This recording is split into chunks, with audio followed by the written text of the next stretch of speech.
Sagasti, quien está con nosotros horas después de haber participado en una sesión de la Comisión Permanente en el Congreso, ante la que se presentó para explicar lo que había hecho durante su gobierno, la manera como se respetó la Constitución, y explicó también por qué se tomaron decisiones respecto del comando de la Policía Nacional, argumentación que fue ampliada de una manera técnica por los abogados que estuvieron presentes, Carlos Rivera y José Ugaz. Señor Francisco Sagasti, muchas gracias por estar acá y muy buenos días. Muy buenos días, Fernando. Muchas gracias por la invitación y simplemente quisiera empezar expresando mi solidaridad con todas las personas que han sido afectadas por esta tragedia en el norte, en este centro comercial. Yo creo que es ya necesario y urgente el hacer cumplir todas las normas de construcción. Hemos tenido tragedias recientemente en el sur por el mal mantenimiento de una carretera, la caída de un puente en Chancay, en fin. Yo creo que es absolutamente necesario que el gobierno tome las medidas del caso y me alegro que el representante de los centros comerciales haya expresado que no se va a dejar pasar esto de lado, que se va a investigar a fondo y que tomarán las medidas adecuadas para sancionar a los responsables. El señor Carlos Noijos, al que fue entrevistado hace un momento por mis colegas aquí en Ampliación de Noticias, durante su presidencia y en los libros que ha publicado ulteriormente, usted ha insistido siempre en salir de la lógica de la reacción política ante los acontecimientos para ir a una lógica de prevención. Este tema, esta idea, se aplica de una manera precisa a lo que estamos viviendo con los 4 muertos que hay en Trujillo. Definitivamente, pero mucho más que eso. Ya habíamos advertido hace mucho tiempo, incluso antes, por ejemplo, de entrar al Congreso o la presidencia, que uno de los problemas más serios que teníamos que anticipar y prevenir era el problema del sicariato, el problema de las extorsiones, el problema de los secuestros. Y durante el breve tiempo que estamos planteando en el plan para repotenciar a la policía, planteamos algunas sugerencias. Desgraciadamente no se ha hecho nada. Y creo que la cultura de la improvisación política y el hecho de tener un Congreso como el que tenemos, y un Ejecutivo y otros poderes del Estado tal como están, nos ponen a toda la ciudadanía en una situación de vulnerabilidad y extremada peligro. Ahora bien, vayamos entonces a la sesión de la Comisión Permanente a la que se presentó usted. ¿Vivió algo que no había previsto usted que sucediera? No, era totalmente previsible. Ya habíamos visto la acusación que había preparado la Subcomisión de Acusaciones Constitucionales y realmente no tiene ni pies ni cabeza. Cada uno de los argumentos que ellos exponen fue en los descargos que hicimos hace más de un año. Fueron perfectamente respondidos y los cargos levantados. Y sin embargo insistieron con el mismo argumento. Mire, y además, Fernando, la cosa es ya increíble, ¿no? El argumento se dice que esto se hizo de manera inconstitucional, al margen de las leyes, y eso es totalmente falso.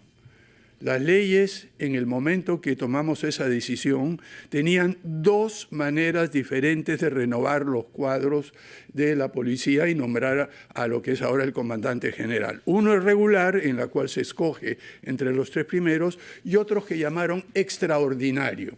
Tan es así que estos 2 procedimientos fueron utilizados con anterioridad en mi gobierno y refrendados por el Tribunal Constitucional. Y en el caso que me corresponde, que le corresponde también a los ministros del Interior, usamos el procedimiento extraordinario. Tan es así que lo reconoce el Congreso, que tuvo que aprobar una ley a fines de 2022 para eliminar el procedimiento extraordinario. Entonces, reconocen que había 2 porque pasan una ley y ahora simplemente desconocen los que ellos ya reconocieron. Esto nos da una idea, Fernando y amables televidentes, a la total inconsistencia que tiene el Congreso, que no tiene el menor empacho de contradecirse a sí mismo. Además, dejando de lado una serie de dispositivos de la Constitución o disposiciones de la Constitución que indican que el presidente no es responsable políticamente. Pero no hizo valer usted ese hecho, porque efectivamente el presidente no es responsable, lo es el ministro que refrenda sus decisiones políticas plasmadas en una norma. Ya lo habíamos hecho con toda claridad en nuestros descargos. Es decir, el poco tiempo que me dieron, y miren, me obligaron a decir una cosa que realmente es insólita, ¿no? Porque me querían dar 10 minutos para defenderme, yo personalmente, cuando hice una habilitación por 10 años y tuve que decirle a la señora presidenta de la Comisión Permanente en ese momento que lo que me estaban dando era 1 minuto por cada año de suspensión, una cosa absurda.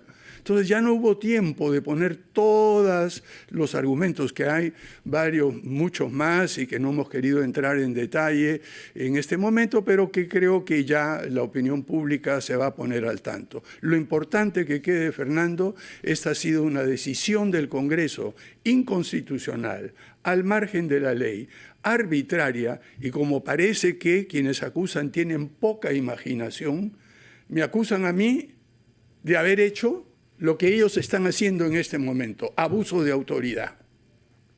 Eso es lo que está haciendo este Congreso, saltándose a la garrocha los dispositivos legales y las normas de la Constitución. Ahora, usted no ha explicado nunca, quizás es un tema bajo reserva, y si es el caso yo aceptaría perfectamente que no quiera contestar, ¿cuál es la razón por la que no se tuvo confianza en los 19 generales más altamente ubicados en el escalafón? ¿Qué razón había para prescindir de ellos y buscar al número 19, general Cervantes? Yo les ruego que nos espere un instante. Estamos conversando con el expresidente Francisco Sagasti a propósito de la sesión de la Comisión Permanente del Congreso de la República, que ha decidido recomendar al Pleno para que cuando comience la nueva sesión en marzo, proceda a inhabilitar constitucionalmente al señor Sagasti y a sus dos exministros del Interior, tanto Rubén Vargas como José Hélice, por 10 años, además de formular una acusación constitucional contra ellos. Y había quedado planteada la pregunta si se puede saber por qué no le merecía confianza, que es el concepto que hay que utilizar, escoger a un comandante general que responda a la confianza del jefe de Estado, que el jefe de Estado crea idóneo para aplicar las políticas que el jefe de Estado, como jefe supremo de las Fuerzas Armadas y de la Policía, decide. ¿Por qué esos 18 o 19 no le merecían la confianza requerida? Bien, mire, primero hay que aclarar lo que es confianza en el sector público, en general, en el Estado y en cualquier organización. Una persona de confianza no es el amigo, el pata, la persona que uno conoce, el que está cercano. Para mí una persona de confianza es aquella en que uno confía en que desempeñará bien, honestamente, con eficiencia, cabalidad y lealtad el cargo. Cuando el ministro del Interior me trajo la lista de personas que estaban, o de comandantes que estaban antes de la persona que designamos, y examinamos la situación de ellos, nos dimos cuenta con toda claridad de que no teníamos la confianza en que desempeñaran el cargo de la manera que era necesario. ¿Por qué no? Estaban por varias razones. A investigaciones. Mire, recuerde un poco el contexto. Sí, ¿no? Sí, estábamos en las una muertes crisis que habían habido, manifestaciones. No, pero era una crisis global, había que tomar decisiones rápido, había protestas, no teníamos vacuna, la gente se moría en la calle por falta de oxígeno y había que tomar decisiones rápido y firmes, ¿no? Y aquí, como se ha dicho anteriormente, el presidente acepta o no acepta las recomendaciones, pero no es responsable políticamente hablando. Lo que vimos fue lo siguiente: de los generales que al final fueron pasados al retiro, que dicho sea de paso, muchos de ellos tenían solamente unos pocos meses y ya iban a pasar al retiro de todas maneras, pero de los que pasamos al retiro, más de la mitad, hasta casi 3/4 partes, o tenían investigaciones en curso por una variedad de temas que van desde violación de derechos humanos, cohecho, corrupción. Algunos ya estaban imputados para pasar por investigaciones internas o habían sido repuestos después de haber pasado al retiro por una orden judicial. O sea que la mayoría de ellos, para una persona, me imagino que el ministro examinó en mucho más detalle que yo las hojas de servicio, estos señores no daban la confianza en términos de su desempeño como para poder designarlos. Y luego, los otros que no tenían ninguna investigación o imputación, vimos sus hojas de servicio, no las vi yo, las vio el ministro y dio la recomendación, y vimos que había una persona que estaba absolutamente limpia, que había estado fuera del país como agregado policial en España durante todos los problemas que se habían planteado y que tenía una impecable hoja de servicios. No solo eso, mire usted, para evitar esta cosa de que se ha nombrado un pata. General El ministro Cervantes, ¿no? Claro, el ministro que lo recomendó renunció porque ponía en peligro básicamente la ratificación del gabinete, que todavía no la teníamos en el Congreso. Entró un ministro que desgraciadamente se comportó de una manera totalmente desleal desde el primer momento y no cumplió las órdenes y sugerencias que se le habían dado. Kluber Aliaga. El primer ministro, la primera ministra, como órdenes que venían directamente a mí. Por lo tanto, salió rápidamente. Y el ministro que se quedó, uno de los imputados, José Hélice, ni siquiera conocía al comandante general recién designado. O sea que no puede hablar de contubernio, de patas, de amigo, nada. Y sin embargo, durante todo el resto de mi gobierno, tanto el ministro del Interior como el comandante general trabajaron de forma eficiente, coordinada, honesta, clara y lograron realmente mantener en situaciones extremadamente difíciles la seguridad y la tranquilidad ciudadana. De acuerdo. Ahora, viendo más allá de este tema, usted ha sido una de las primeras personas que ha alertado sobre la necesidad de buscar aprender a dialogar entre posturas diferentes, bajar el tono de las hostilidades, de las exclusiones, del odio y buscar una solución a problemas urgentes que hay en nuestro país. Este hecho, sin embargo, esta inhabilitación que seguramente se le va a imponer en el pleno de la semana próxima, otras próximas, es un golpe contra esa posibilidad. ¿Qué papel se atribuye usted habiendo dicho que no piensa postular a nada, entre otras cosas por la edad, 80 años recién cumplidos, no quiere postular? Lo mismo ha dicho José Hélice. ¿Qué papel puede jugar? Porque lo que veo es que usted está siendo objeto de muchas invitaciones, parten estos días a Filadelfia, Harvard, Hamburgo, la UNESCO, por acciones en las que se pretende oír sus ideas tales como las he expresado en los libros que ha publicado en los últimos años. Pero en el Perú, ¿cuál es la audiencia que tiene usted y cuál es el compromiso que todavía puede cumplir?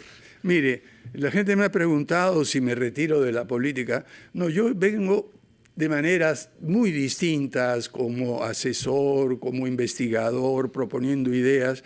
He participado en la política por más de 50 años y en la parte electoral recién en los últimos 6 o 7 y luego ejerciendo cargos de responsabilidad durante un tiempo menor. No voy a salir de la política. No voy a ser candidato con toda claridad, pero creo que lo necesario es hacer dos cosas en este momento. En primer lugar, ayudar a formar opinión pública de tal manera que esté basada en hechos, que esté basada en las normas legales, que esté basada en la situación real y no en las fantasías paranoicas de la extrema derecha o de la extrema izquierda. Yo creo que la ciudadanía tiene el derecho de informarse de manera clara, veraz, ecuánime sobre la situación tal como es, cuáles son las posibilidades reales y si hay algo que no está funcionando, descartarlo. Por ejemplo, una de las cosas que la mayoría de las personas no ha tomado en cuenta es que desde 2021 hemos sido gobernados de hechos por las dos fuerzas que pasaron a la segunda vuelta. porque, en primer lugar, directamente a través de Perú Libre, y en segundo lugar, indirectamente, por una coalición de Fuerza Popular con una serie de otros grupos. Y en la actualidad lo que tenemos es básicamente dos polos desde el punto de vista, por llamarlos así, ideológico, aunque la ideología tiene poco que ver con esto, pero lo que tenemos es una alianza entre los dos grupos de partidos que pasaron a la segunda vuelta. Y que están colegados en la mesa directiva. Están en la mesa directiva, están en las acusaciones. Vean ustedes las acusaciones que dan los de Perú Libre y los que dan de Renovación Nacional y otros partidos. Están en lo mismo. Por lo tanto, si queremos que la situación siga exactamente igual de mal que está ahora, en términos de seguridad, en términos de empleo, en términos de educación, en términos de salud, en todas aquellas cosas que le importa a la ciudadanía, si van a seguir igual, sigamos eligiendo a los mismos que tenemos ahora.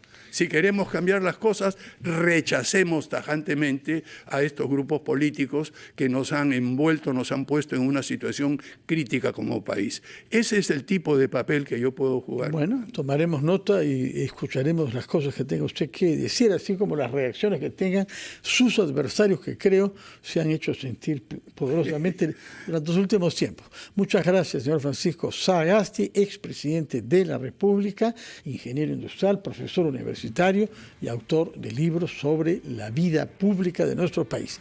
Que tenga usted un buen fin de semana y sobre todo un viaje. Tengo entendido. Sí, muchísimas gracias. Simplemente para indicar, de Donald Trump, ¿no? Indicar simplemente que voy a estar en la Escuela de Negocios Wharton en la Universidad de Pensilvania la próxima semana dando varias conferencias sobre democracia y desinformación. Luego estaré en Harvard dando otras conferencias y de ahí pasaré a Italia, Alemania, Francia, como usted ha indicado. Yo creo que hay interés en escuchar una posición moderada, tranquila, a nivel internacional. Y ojalá eso se produzca también en nuestro país. Bueno, Muchas gracias. Veremos. Muchas gracias por su presencia. Que tenga un buen